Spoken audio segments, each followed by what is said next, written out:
শেষ পর্যন্ত অভিনেতা তাহসানের দ্বিতীয় বিয়েটিও ভেঙে গেল। কি কারণে ভেঙে গেল জানেন কি? আমি একজন সাধারণ মানুষ হিসেবে আমি বিয়ে করেছি এবং আই এম ভেরি হ্যাপি, এবং সেলিব্রিটি হিসেবে কোটি মানুষের ভালোবাসা পাচ্ছি, শুভাকাঙ্ক্ষীদের। দ্বিতীয় বিয়ের পরে এভাবে জীবনের গল্প শুনিয়েছেন হাজারো মানুষকে। যদিও বেশি দিন স্থায়ী হয়নি তার এই সুখ। বছর না পেরুতেই দূরত্ব, বিয়ের 6 মাসের মাথায় আলাদা থাকা এবং অবশেষে বিচ্ছেদের আবেদন। এভাবেই দ্বিতীয় সংসারের সমাপ্তি টানলেন জনপ্রিয় সঙ্গীত শিল্পী তাহসান।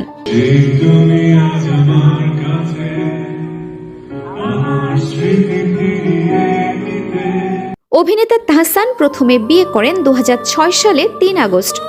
দীর্ঘ 11 বছর সংসার করার পর হঠাৎ করে সেই সংসার ভেঙে যায়। তারপর নতুন করে বিয়ে করেন রোজা আহমেদকে।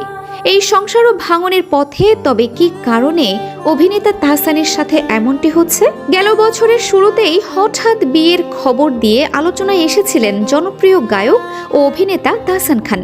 মেকওভার আর্টিস্ট রোজা আহমেদের সঙ্গে নতুন জীবনের সূচনা করেছিলেন তিনি।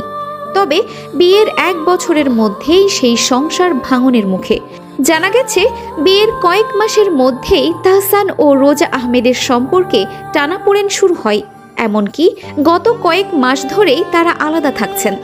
বিষয়টি এবার আনুষ্ঠানিকভাবে কালের কণ্ঠকে নিশ্চিত করেছেন তাহসান খান নিজেই। কালের কণ্ঠের সঙ্গে একান্ত আলাপে তাহসান খান বলেন, খবরটি সত্য। দীর্ঘদিন ধরেই অর্থাৎ জুলাইয়ের শেষ থেকে আমরা বিচ্ছিন্ন এবং আলাদা থাকছি। তাহসান বলেন, ব্যক্তিগত জীবন নিয়ে প্রকাশ্যে কিছু বলতে চাইনি, কিন্তু বিবাহ বার্ষিকী নিয়ে কিছু ভুয়া খবর দেখলাম। সেই কারণেই বলতে হচ্ছে যে আমরা এখন একসঙ্গে থাকছি না। 2025 সালের 4 জানুয়ারি মাত্র 4 মাসের পরিচয়ে রোজা আহমেদকে বিয়ে করেন তাহসান খান। রোজা আহমেদ একজন পেশাদার মেকআপ আর্টিস্ট। তিনি 1 দশকেরও বেশি সময় ধরে বাংলাদেশ ও যুক্তরাষ্ট্রে ব্রাইডাল মেকআপ আর্টিস্ট হিসেবে কাজ করছেন এবং নিউ ইয়র্কে তার নিজস্ব একটি মেকআপ প্রতিষ্ঠান রয়েছে। এর আগে 2006 সালের 3 আগস্ট অভিনেত্রী রাফিয়াত রশিদ মিথিলার সঙ্গে বিবাহ বন্ধনে আবদ্ধ হন তাহসান খান। দীর্ঘ 11 বছরের সেই সংসারের ইতি ঘটে 2017 সালে। আপনাদের কাছে প্রশ্ন রেখে গেলাম, বারবার কেন অভিনেতা তাহসানের সাথে এমন হচ্ছে?